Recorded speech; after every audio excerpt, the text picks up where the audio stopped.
हम भारत के पूर्व सैनिक नई प्रेरणा लाए हैं, देश की रक्षा करते थे अब इसे सजाने आए हैं। वंदे मातरम, वंदे मातरम। त्यांच्या रोमारोमात भिनली आहे देशभक्ती. त्यांचं उभरतं तारुण्य खर्च झालंय देशसेवेमध्ये.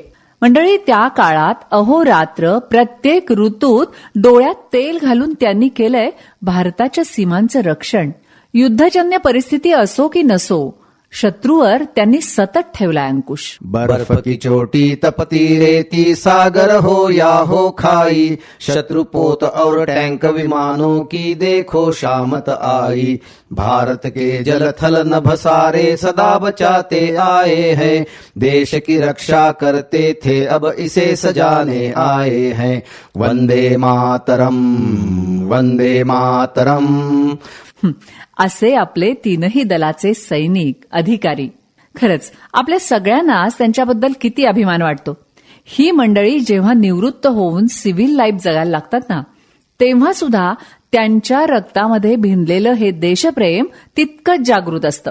खरं तर भारतीय सैनिक ही संकल्पना, हा विचार आपल्याला सगळ्यांना समजून घ्यायचा आहे.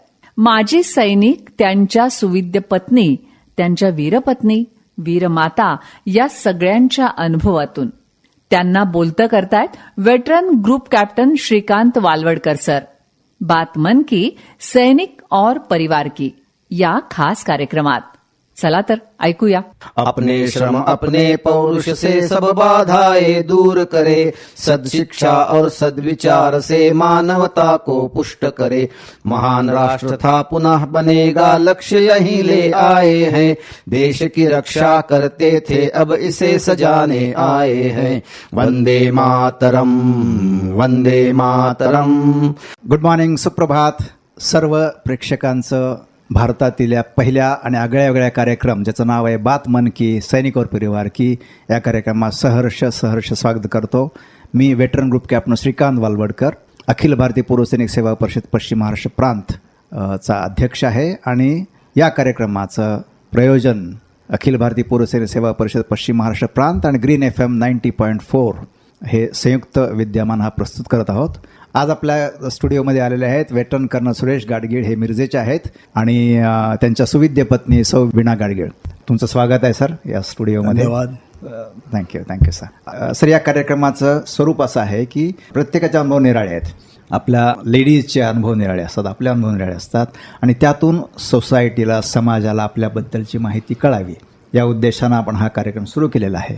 आणि माझा पहिला प्रश्न तुम्हाला आहे सर की आर्मी जॉईन केल्यानंतर आयुष्य बदलतं, पण त्यापूर्वीचं आयुष्यसुद्धा तुम्ही शिकला कुठे, त्यानंतर मग तुमचं बॅकग्राऊंड बिफोर जॉईनिंग आर्मी, आणि नंतर पहिल्या ट्रेनिंगला गेला, आणि त्यानंतर मग तुम्ही आर्मी जॉईन केली, त्या टप्प्यापर्यंत सांगाल का आयुष्य तुमचं?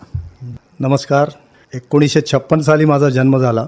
ओके. आणि पहिली 10 वर्ष मी तासगाव, मिरज वगैरे, वडील बँक एम्प्लॉई असल्यामुळं सगळं माझं बालपण इथंच गेलेलं आहे, 1ली ते 4थी.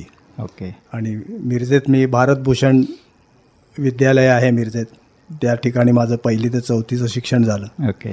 त्यानंतर 1966 साली ओके मी विद्यामंदिरला गेलो, म्हणजे 5वीपासून पुढ्या शिक्षणासाठी. आणि तिथून मग आम्हाला त्यांनी सैनिक स्कूल साताराच्या परीक्षेसाठी बसवलं, एंट्रन्स एक्झामिनेशन. परीक्षा उत्तीर्ण झाल्यानंतर आई तयार नव्हती की मुलाला सैनिक स्कूलला पाठवायचं आहे, आम्हाला पाठवायचं नाही सैन्यात. बरं. मग आमच्या मुख्याध्यापकांना, आमचे हेडमास्टर जे होते ते आमच्या घरी आले. ओके. आणि त्यांना सांगितलं, वहिनी तो आत्ता अशा एका ठिकाणी चाललाय जिथं त्याला शिक्षण चांगलं मिळतंय, ओके, तुम्ही त्याला आत्ता तिथं जाऊ द्या. बरोबर. त्याच्यानंतर जे काय सैन्यात जायचंय नाही जायचंय ते त्याला ठरवू द्या, त्याला अजून खूप अवकाश आहे, तुम्ही त्याला तिथं जाऊ द्या. बरोबर. म्हणून याच्यावर बोलीवर आमच्या मातोश्री, वडील तयार होते, म्हणजे मातोश्री तयार झाल्या. आणि 1966 पासून म्हणजे माझ्या जीवनातला जो बदल सुरू झाला त्याचं क्रेडिट मी त्यावेळचे आमचे जे मुख्याध्यापक होते विद्यामंदिरचे, श्रीयुत तात्या साठे, ते आता नाही आहेत, बरं, सॉरी, त्यांना मी क्रेडिट देतो याचं की त्यांनी आमचा मार्ग बदलला. आणि त्याच्यानंतर मग आमची जी काय जडणघडण झाली ती पूर्ण सैनिक स्कूल सातारा. ओके. तिथं आम्ही 5वी ते 11वी पर्यंत तिथं शिक्षण घेतलेलं आहे. हां हां. आणि त्यावेळी 10वी नव्हता.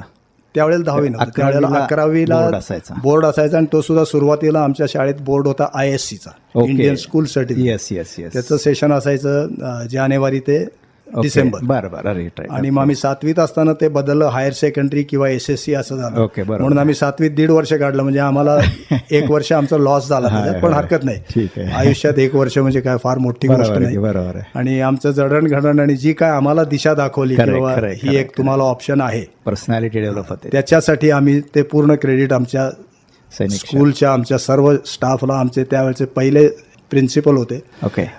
लेफ्टनंट कर्नल YR पुरी, अच्छा. ओके त्यांना आणि त्यांच्या मिसेसना आम्ही पूर्ण क्रेडिट देतो, आणि सर्व शिक्षक वर्ग. Okay okay.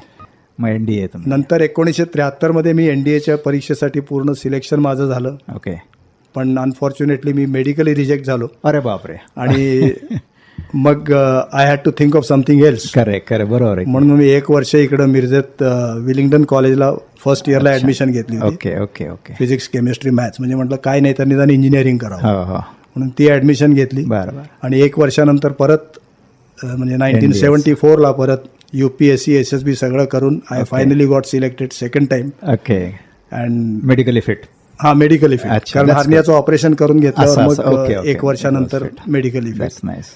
पण सगळी ती सायकल परत करावी लागते, म्हणजे देर इज नो गॅरंटी की तुम्ही एकदा सिलेक्ट झालाय म्हणजे परत सिलेक्ट व्हाल. You can be reject. You can be. Yes yes. पण fortunately I could get selected. Yes yes. And I join NDA. 3 years NDA. 3 years in NDA, 74 to 77. Okay. आणि मग त्याच्यानंतर पुढं आर्मीत असल्यामुळं आम्ही IMA. पुढचं training Indian military academy Dehradun. Okay. तिथून 78 मध्ये मला कमिशन मिळालं. ओके. आणि आम्ही I join Jammu and Kashmir rifles म्हणून रेजिमेंट आहे. जॅकलाई.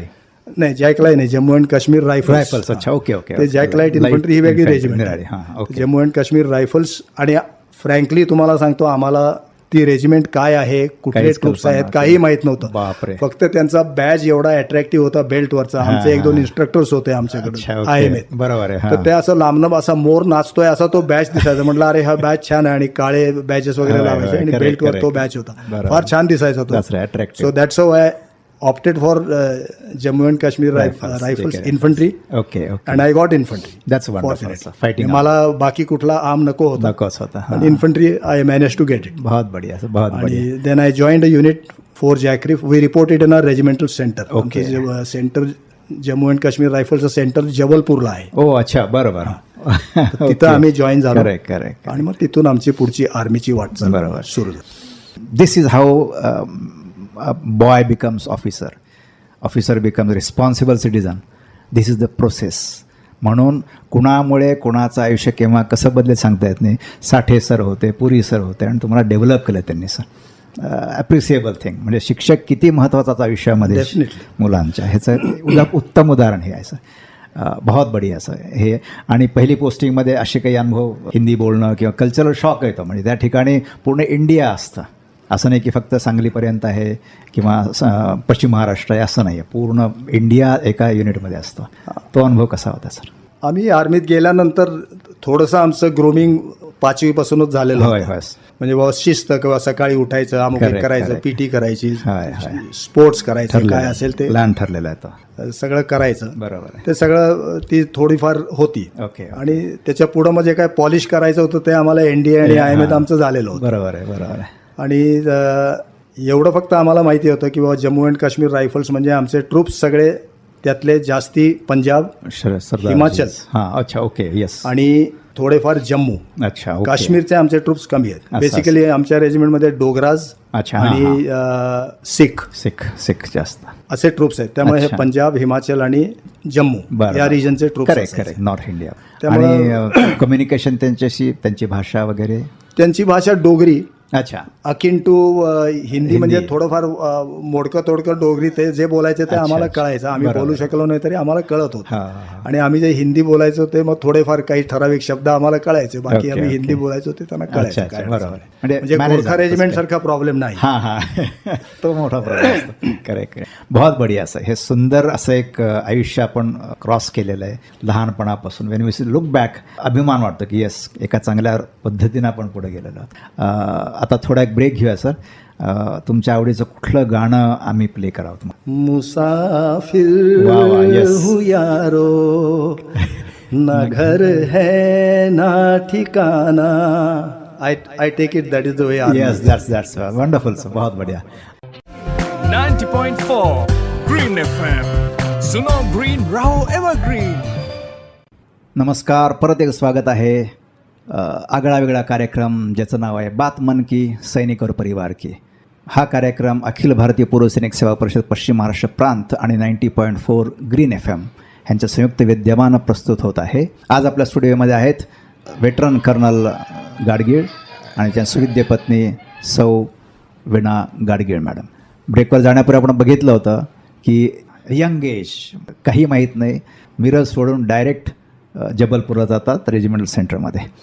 या रेजिमेंटची अजून एक स्पेशालिटी म्हणजे कारगिल वॉरमध्ये या जम्मू काश्मीर रायफलच्या दोघांना परमवीर चक्र मिळालं. परमवीर चक्र अल्टिमेट सॅक्रिफाईस, ब्रेवरी आणि हे रेजिमेंटचे शान आहे. आपण आता मॅडमकडे वळूया. मॅडम, लग्न म्हणजे आयुष्य बदलतं. मग लग्नाच्या आधीचं आयुष्य आणि त्यानंतरचं आयुष्य म्हणजे वी ॲप्रिसिएट दॅट. प्रत्येक ऑफिसरच्या घरी मागे एक सक्सेसफुल ऑफिसर असेल ना, ते एक लेडीचं महत्त्व फार असतं. हे आम्हाला पटतं. तुम्ही सगळं पूर्ण सांभाळता. म्हणजे आम्ही PTMला कधी गेलो आहे असं जाणवतच नाही आम्हाला, मला लक्षात पण येत नाही. तुम्ही सगळं सांभाळता मॅम. हे जे सपोर्ट आहे ना, that's a big support for the army person. तर तुमचे अनुभव सांगाल का? तुमच्या लग्नापूर्वीचं आयुष्य तुम्ही ठरवलं का की मला आर्मी ऑफिसर लग्न करायचं, आणि मग पुढे पहिल्या पोस्टिंगला जाईपर्यंत तुमचे अनुभव मला सांगाल? मी पूर्वाश्रमीची, म्हणजे लग्नापूर्वीची आसावरी नरहर फडके. बरं. माझे वडील इंजिनियर होते ओके. आणि त्यांनी एक्झिक्युटिव्ह इंजिनियरपासून ते सुपरिंटेंडिंग इंजिनियर सेक्रेटरी पदावरून ते रिटायर झाले मुंबईत. तोपर्यंत आम्ही निरनिराळ्या गावांना फिरत होतो पोस्टिंग वडिलांबरोबर. मॅक्सिमम मी नाशिकमध्ये राहिले.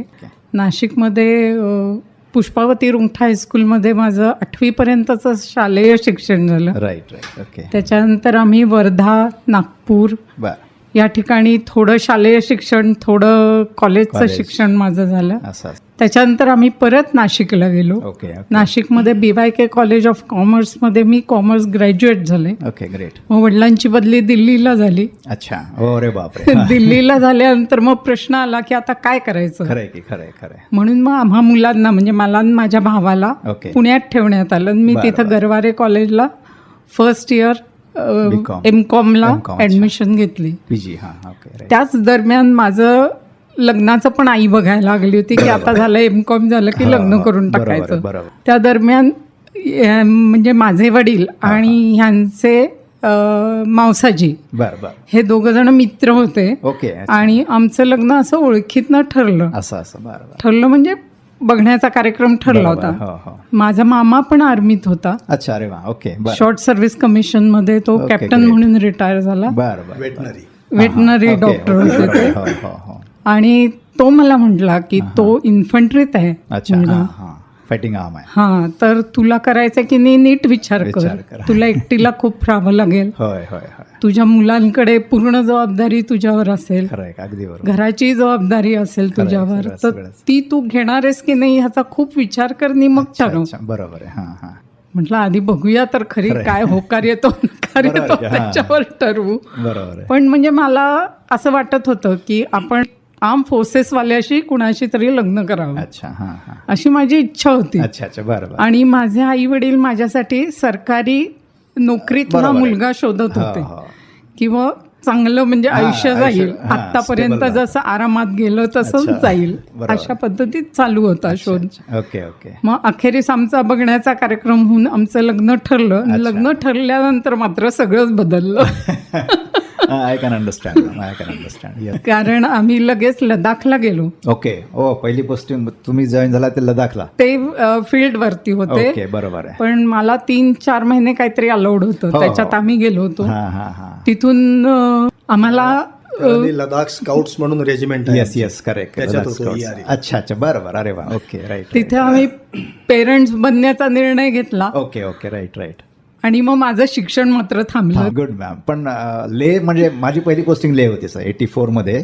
जानेवारी 84 I went there. What a place. We were in Partapur that time. अच्छा, Thoise Pratapur. Headquarter Ladakh scouts was in Partapur. Yes yes yes आणि येस. लेहला आमचं ट्रेनिंग सेंटर होतं. ओके. लडाख Scouts. अजून पण आहे तिथे. अच्छा अच्छा, बरोबर. Yes yes. Unique place ma'am, unique place. आणि एक मला जाणवतं सर की सिव्हिल सोसायटीमध्ये जोपर्यंत हे लोक जात नाहीत लेहला, लडाखला किंवा इकडे नॉर्थ ईस्टमध्ये सिक्कीम वगैरे ठिकाणी, आर्मी काय करतं, एअरफोर्स काय करतं, जगतात कसे लोक हे समजत नाही मॅम. तिथे गेल्यानंतर डोळे उघडतात. म्हणजे कारगिल वॉरचं जे मेमोरियल कारगिलला आहे ते बघितल्यानंतर मी पाहिलं आहे सर, म्हणजे इतके मोठे मोठे लोक डोळ्यात पाणी येतं त्यांच्या. कारण त्यांना लक्षात येतं की हां, हे आयुष्य निराळ आहे. म्हणजे जगणं देखील डिग्निफाईड आहे आणि मरण्यात देखील डिग्निटी आहे. This is armed forces I feel. तर लेहला मग तिथं हाय अल्टिट्यूड आहेत. परतापूर 10,000. हां, खरदुंगला क्रॉस करून तुम्ही जायचं तिथे. तिथं आमच्या वेळी टेंट्स होते. तुम्हाला आय डोंट नो, तुम्ही तर माझ्या पूर्वी होता त्यावेळी होता अकोमोडेशन वगैरे. लडाख स्काउट्स म्हणजे त्यावेळेला भाषा जे म्हणायचे भाषा. local. हां, भाषा. तसंच अच्छा, ओके ओके. पण bukhari We are comfortable. You are comfortable. म्हणजे -10 -15 डिग्री टेम्परेचर बाहेर आणि रूममध्ये बुखारी असल्याशिवाय कठीणच आहे ते. तिथला एखादा अनुभव सांगा ना मॅम.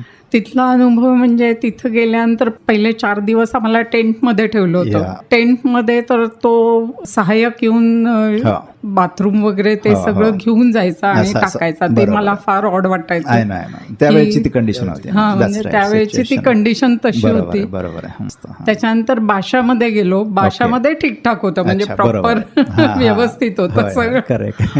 पण तरी सुद्धा मोठी अडचण म्हणजे भाषा. हां हां, करेक्ट. कारण मराठी भाषेत शिक्षण झालेलं, मराठी इंग्लिश मीडियम मध्ये पुढचं शिक्षण झालेलं, बरोबर पण आहे. हिंदी अजिबात येत. त्याच्यामुळे मी गप्पच असायचे. आधी सुरुवातीला कोण काय बोलतंय, कोण खरंय, कसं खरंय. करतंय, काय खरंय, करतंय खरंय. ते. आणि एकदम म्हणजे मेसमध्ये गेल्यानंतर जेवायचं कसं इथपासनं प्रॉब्लेम बरोबर आहे, सुरू होय. झाला. कारण हाताने जेवायचं सवय होती. बरोबर आहे, आणि खरंय, तिथं खरंय. काटे चमचा सूर्या वगैरे बघितल्यावर सूर्याचीच भीती वाटायला. पण हळूहळू लोकांकडे बघून माणूस खरंय, शिकतं. खरंय. हो, हो. ते शिकणं सोपं असतं, पण होय. त्याच्यानंतर परत जमिनीवर येणं मात्र फार अवघड आहे. That's a fact. हे आहे. पण ते अनुभव निराळे आहेत. म्हणजे कल्चर निराळे अडचणी पण आहेत, कल्चर वेगळं आहे. आणि ते आयुष्यभर ती मेमरी लक्षात राहते की हा, yes, आयुष्यभर लक्षात राहतात या एवढं गोष्टी, सुंदर कधीच गोष्टी. विसरायला Yes, correct, होत correct. नाही. पण एक सांगतो, आर्मी, एअरफोर्स, नेव्हीच्या लोकांच्या आयुष्यामधलं स्त्रीचं, बायकोचं महत्त्व फार आहे मॅम, फार आहे. आम्ही कम्फर्टेबली बॉर्डरवर कम्फर्टेबली राहतो, कारण मला माहिती आहे ही माझी बायको आहे, ही सगळं करणार आहे, लुक आफ्टर करते, तिच्यात करेज आहे, हिंमत आहे, चॅलेंजेस घेऊ शकते. हे फार मोठं मोरल सपोर्ट आहे मॅम. म्हणजे तुमचं आमच्या आयुष्यातलं स्थान कमी नाही मॅम, अतिशय. म्हणजे आम्हाला रेकग्नाईज पहिल्याच ह्याच्यात कळतं आम्हाला. थँक्यू. नाही, दॅट्स अ फॅक्ट ना, दॅट्स अ फॅक्ट. नाहीतर बॉर्डरवर गेले तिकडे चायना बॉर्डरला आणि तुम्ही इकडं मागे आहात, ही वुड बी वरीड. पण एक कॉन्फिडन्स आहे यार, ही स्त्री आहे ना, ही बाई आहे ना, बायको माझी, ही शील हँडल एव्हरीथिंग. ही कमरियाड्री जी आहे ना, that is very important. I just add a point. सा आपण जसं म्हणतो की ठीक आहे बुवा, आम्ही आर्मीत गेलो, आम्ही किंवा तुम्ही एअरफोर्समध्ये हो, गेला, हो. तुम्ही तुमची ड्युटी केली. बरोबर आहे, बरोबर आहे. पण ॲज फार ॲज दी बेटर हा, म्हणजे आपल्या ज्या पत्नी आहेत, येस येस येस, त्यांचं तर मी म्हणेन त्यांचा जो त्याग आहे खरं आहे सर, तो तुम्ही मॅच करू शकत नाही. अगदी बरोबर, अगदी बरोबर. म्हणजे त्यांना तर त्याच्यातनं काही स्पेशल काही मिळत नाहीये, पण नाही. येस येस, पण तरी त्यांनी तो करून तुमच्या मागे उभं राहतात आणि खरंय, सगळं खरंय. तुमचं आयुष्य अगदी स्मूथली जातं. स्थैर्य आणतात आपल्या त्याग त्यांचा खरोखर कल्पना करण्यासारखं आहे. हे अगदी. सोपं नाही की दर खरंय. 1.5 वर्षानं उठून एकटं राहायचं, मग होय. परत Correct. फॅमिली बरोबर म्हणून नवऱ्याबरोबर राहायला जायचं. Correct, very difficult. It's difficult, challenging. आणि मुलांना बरोबर घेऊन त्यांची शाळा सगळं बघणं. हे लाईफ निराळ आहे मॅम. आणि त्यासाठी त्या स्त्रिया तशा बनतात. म्हणजे त्यांच्यात ते गुण आपोआपच येतं असतात. ते. होतं मॅम, पाण्यात पडलं की होतं तसं आहे ते. बहुत बढिया. मॅम, आता आपण छोटा ब्रेक घेऊया. 90.4 Green FM. Suno Green, Raho Evergreen. Good morning, सुप्रभात, नमस्कार. अखिल भारतीय पूर्व सैन्य सेवा परिषद पश्चिम महाराष्ट्र प्रांत आणि 90.4 ग्रीन FM यांचं संयुक्त विद्यमाने प्रस्तुत कार्यक्रम, ज्याचं नाव आहे बात मन की, सैनिक और परिवार की, आपलं सहर्ष स्वागत आहे. आपण ब्रेकवर जाण्यापूर्वी बघितलं की आर्मी पर्सनची वाईफ किती जबाबदारीनं सगळं सांभाळते. ही is eligible and capable of doing things what is expected to. Nation त्याच्याकडून जे अपेक्षा करतं त्याचे आपण बरोबर त्याचे रिटर्न्स मिळतात. सर, मी तुमच्याकडे परत वळतो. आयुष्यामध्ये तुमच्याकडे बरेच अनुभव असतील सर आर्मीमधले की लक्षात राहण्यासारखे. असा कुठला एक अनुभव तुम्ही सांगू शकाल का की दुर्दैवानं वेळाचं कमी आहे ना, म्हणजे तर 2-3 मला ऐकायला आवडेल, सगळ्यांना ऐकायला आवडेल, पण वेळ आपल्याकडे कमी आहे.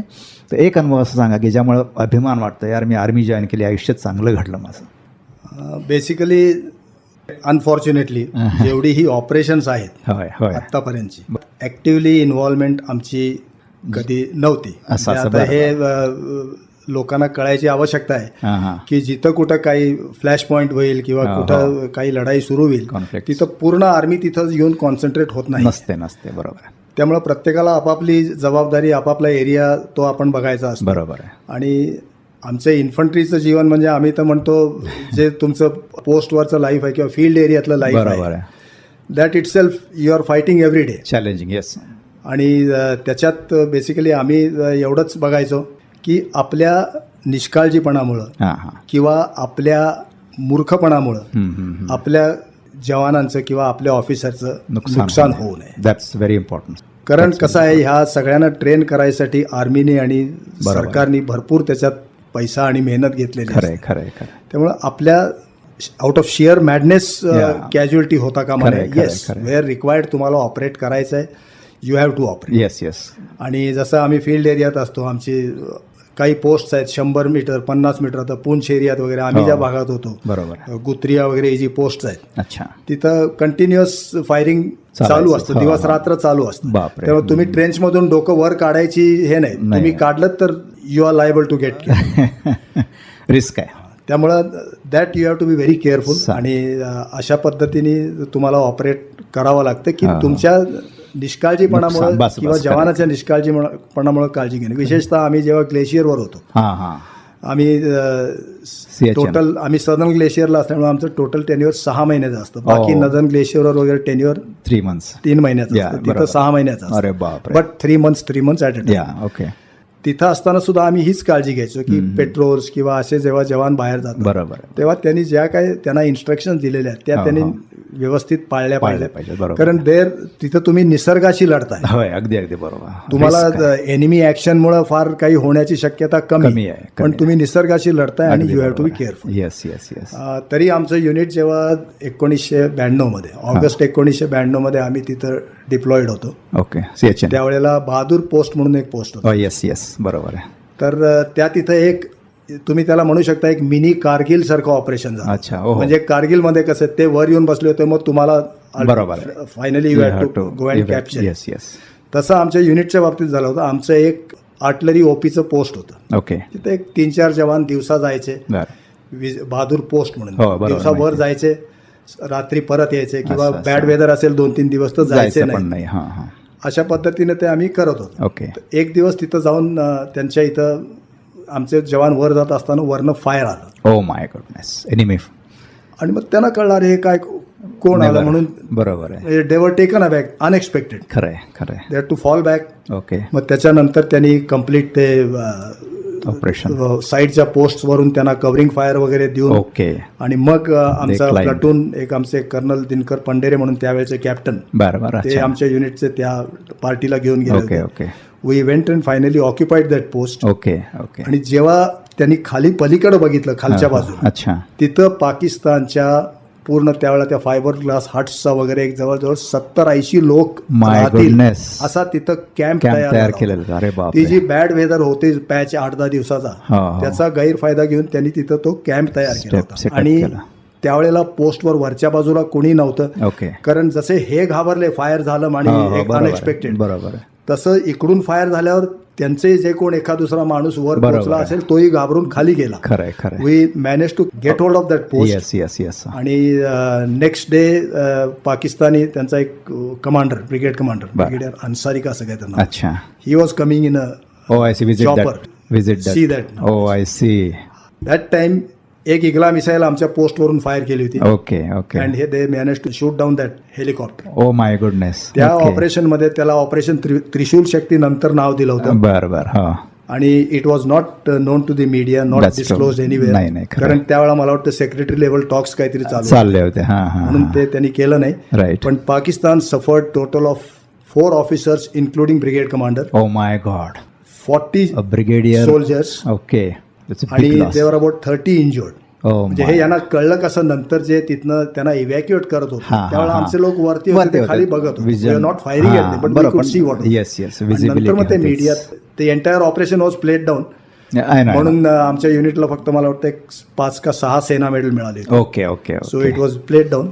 Okay, that's the way it is. That's the way. आणि दॅट टाइम मी त्याचं जे नेबरिंग पोस्ट आहे आमचं, जी Okay. कंपनी पोस्ट होतं त्याच्या नेबरिंग कंपनी गुलाब म्हणून पोस्ट होती. गुलाब, yes, त्या yes. पोस्टवर आम्ही होतो. अरे वा, okay okay, great sir. I remember 84 मध्ये 13 एप्रिल 84 सियाचीन ऑपरेशन स्टार्ट झाले सर. 13 एप्रिल आर्मी आणि air force, and I was very fortunate to take part in that on that date. म्हणजे लेहला मी पोस्टिंगवर होतो, खरदुंगला क्रॉस करून they took me to Partapur to base camp, आणि operation started this. So was very lucky. म्हणजे एक अभिमान वाटतो सर, यार काहीतरी आयुष्यात केलं आपण. म्हणजे आयुष्य जे आहे इतक्या वर्षाचं आहे समाधान. सियाचीन ग्लेशियरवर army is fighting with nature, fighting with Pakistan. एका समोर पाकिस्तान आहे, लेफ्ट मागच्या बाजूला चायना आहे, त्या कॉर्नरवर आपण उभे आहोत. आणि त्यावेळी तिथे असलेल्या सैनिकाला किती अभिमान वाटत असेल. 140 कोटी भारतीय मागे आहेत आणि त्यांच्यासाठी मी इथं आहे. एक अभिमानाची गोष्ट आहे. आणि हे अभिमान तिथं मिळतो आर्मीमध्ये, एअरफोर्समध्ये, नेव्हीमध्ये. हे एक निराळी गोष्ट आहे. मॅडम, तुमच्याकडे आता एक आपल्याला कन्क्लूड करण्याचं, परंतु तुमच्या आयुष्यातला असा कुठला अनुभव आहे का की जेव्हा वाटतं तुम्हाला की यार बढिया हुआ, मी आर्मी ऑफिसरशी लग्न केलं, माझ्या आयुष्याला अर्थ मिळाला? आता सध्या आम्ही जेव्हा फिरत होतो ओके. तेव्हा वाटेत अनेक सैनिक भेटायचे अच्छा. आणि ते माझ्या मिस्टरांना ओळखायचे. हां हां. आणि तेव्हा खरंच अभिमान वाटायचा की कसं काय म्हणजे एवढं लक्षात राहतं आणि ओळखून रिस्पेक्ट एवढा देतात. बरोबर. त्याच्याबद्दल अभिमान वाटायचा. खरंय. आणि सांगण्यासारखी गोष्ट म्हणजे पुंछमध्ये आम्ही जेव्हा होतो ओके. तेव्हा सेकलू नावाच्या गावात आमचं काय म्हणायचं, बटालियन हेडक्वार्टर होतं. ओके, बरं. तिथं आम्ही राहायला 4-5 महिन्यासाठी गेलो होतो. अच्छा. तिथलं वेदर खूप छान असायचं. म्हणजे खूप फार थंडी नाही, हां हां हां. जशी ग्लेशियरवर हा. किंवा अन्य ठिकाणी असते बरोबर. लडाखमध्ये तशी हा. थंडी फारशी नाही. प्लेन्स. अच्छा. त्यातल्या त्यात चांगलं वातावरण. खरंय. आणि तेव्हा आम्हाला म्हणजे वेळ घालवायला म्हणून हो हो. पिक्चर दाखवायचे मेसमध्ये. बरं. हो हो. सीडी घेऊन यायचे अच्छा. पुंछमधनं आणि सेकलूमध्ये ती आम्ही प्ले करून ती बघायचो. बरं. त्या दिवशी आम्ही जुना हम दोनो नावाचा पिक्चर बघत ओके. बसलो हां होतो, हां. देवानंदचा. ओके. हां हां. आणि माझी मुलगी आणि एक कर्नल पठानिया म्हणून आहेत, त्यांची मुलगी, अच्छा. या दोघी एकदम फास्ट फ्रेंड झालेल्या होत्या right, तेवढ्या right. काळात. हां हां. आणि त्या दोघी रोज मंदिरात जायच्या. अच्छा. बरं. मंदिरात जाऊन तिथं फुलं बिलं वाहून त्या परत यायच्या आणि असं. खेळायच्या खालती ओके. मेषच्या तिथच खाली.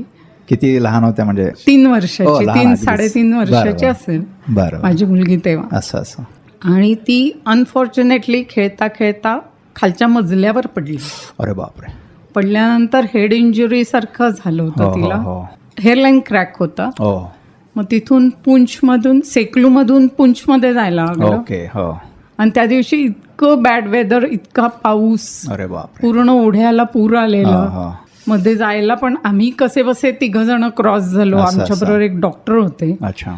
आम्ही कसं बसं क्रॉस होऊन तिला ऍडमिट करायला गेलो तोपर्यंत त्या पुरातनं पाकिस्तानातले लोक पण वाहून आलेल्या अरे डेड बॉडीज पडलेल्या होत्या, इकडच्या पण डेड बॉडीज Oh my पडलेल्या होत्या. goodness. मॉरल खूपच डाऊन हां झालेलं हां. बरोबर आहे. की आमचं पण काहीतरी प्रॉब्लेम झालेला आणि हे पण होतं. वातावरणच विचित्र. आणि आम्हाला भेटण्यासाठी म्हणून जे कोण आले, ऑफिसर्स किंवा जवान, हो. ते सगळे तो ओढा पायी क्रॉस करून आले. अरे बापरे. आणि खूप आमचं मॉरल अप करायचा प्रयत्न त्यांनी केला. Very त्याच्यातनं कळलं की किती प्रेम देतात, खरंय. किती एकमेकांवर प्रेम अगदी. करतात आणि धरून ठेवतात, हिंमत देतात. बरोबर आहे. ते बघून मला खूप अभिमान वाटला आर्मीचा की बरं झालं आपण आर्मी ऑफिसरशी लग्न केलं. खरंय. त्यातनं पुढे माझी मुलगी वाचली, सगळं छान झालं. व्हेरी तो काही प्रश्न नाही. पण हा एक छान अनुभव. ग्रेट. त्या रात्री सांगायची गोष्ट म्हणजे अख्खं युनिट हां हां. लंगरमध्ये जेवलं जेवलं नव्हतं. पण नाही बापरे. लोक. का तर म्हणले ही आमची कुमारिका कन्या आहे, होय, मुलगी आहे. म्हणजे देवी देवी फार आहे. महत्व मानतात. खरं तिला आहे. काही झालं तर काय करायचं खरं आहे, म्हणून खरं अख्खं युनिट जेवलं नव्हतं. मग My दुसऱ्या दिवशी goodness. त्यांना बेसमध्ये जेवढे लोक होते त्यांना मग सांगण्यात आलं नाही ठीक आहे, आउट ऑफ डेंजर आहे. हां हां हां touchwood sir this is the life, this is the life ma'am. म्हणजे आयुष्याचा अर्थ कळण्यासाठी डेथला टच करून यायचं, मग कळतं आयुष्य किती महान आहे, किती करू शकतो आपण. आणि हे रिलेशनशिप जे आहे सर, रँक महत्त्वाची नाही आहे. रिलेशनशिप, माझा माणूस, माझा भारत, माझा जवान, माझे लोक, हे जे आहे ना, आणि हे रिस्पॉन्स आणि बोथ हे वाईज मला वाटतं आपल्या ऑफिसर्सची ही क्वालिटी आहे की हां, ते हां. पुढे जातात तेव्हा मागं जवान किंवा yes, मागचे yes. ऑफिसर्स पुढे येतात. करेक्ट, अगदी बरोबर, अगदी बरोबर. हे तो रिलेशनशिप आधी फार महत्त्वाचं. ती म्हणजे- रिलेशनशिप खूप चांगली अगदी, अगदी. सांभाळलेली होय, आहे होय, आर्मीने. होय. नाही खूप छान, म्हणजे त्याचं स्पेशालिटी आपली. सर शेवटचा प्रश्न तुम्हाला विचारतो. तरुण मुलांना मुलींना काय संदेश द्याल? एवढंच सांगेन, ज्याला साहसी जीवनाची आवड आहे ओके आणि ज्याला ताठ मानेने जगायचं आहे ओके त्यांनी डेफिनेटली आर्म फोर्सेस जॉईन करावे. देशसेवा बाहेरही करता येते, देशसेवेसाठी आर्मीत जायलाच पाहिजे असं नाही, पण ती एक वेगळी लाईफ आहे. Yes. आणि ज्याची साहसी जीवनाची आणि ताठ मानेने ज्याला जगायचं तो अजूनपर्यंत आर्मीत जगू शकतो. Yes, म्हणून नक्की, डेफिनेटली अशा माणसांनी आर्मीत जावं. Yes yes. आणि खूप अपॉर्च्युनिटीज आहेत मुलांना, मुलींना देखील खूप अपॉर्च्युनिटीज आहेत. म्हणजे आता अग्निवीर तर्फे देखील मुलं मुली जाऊ शकतात आणि आयुष्य घडवू शकतात. आपण इथे थांबूया. आज आपल्या स्टुडिओमध्ये तुम्ही आला, असं करणं गाडगीळ सर, मॅडम तुम्ही आला, तुमचं आयुष्यातला पर्स्पेक्टिव्ह आम्हाला सांगितला आणि या कार्यक्रमातर्फे सिव्हिल सोसायटीला आपण आर्मी, एअरफोर्स, नेव्ही, आर्म्ड फोर्सेसचं आयुष्य कसं असतं हे सांगण्याचा प्रयत्न करतो आहोत. Thank you very much ma'am. Thank you sir. Thank you so much. Thank you. Thank you.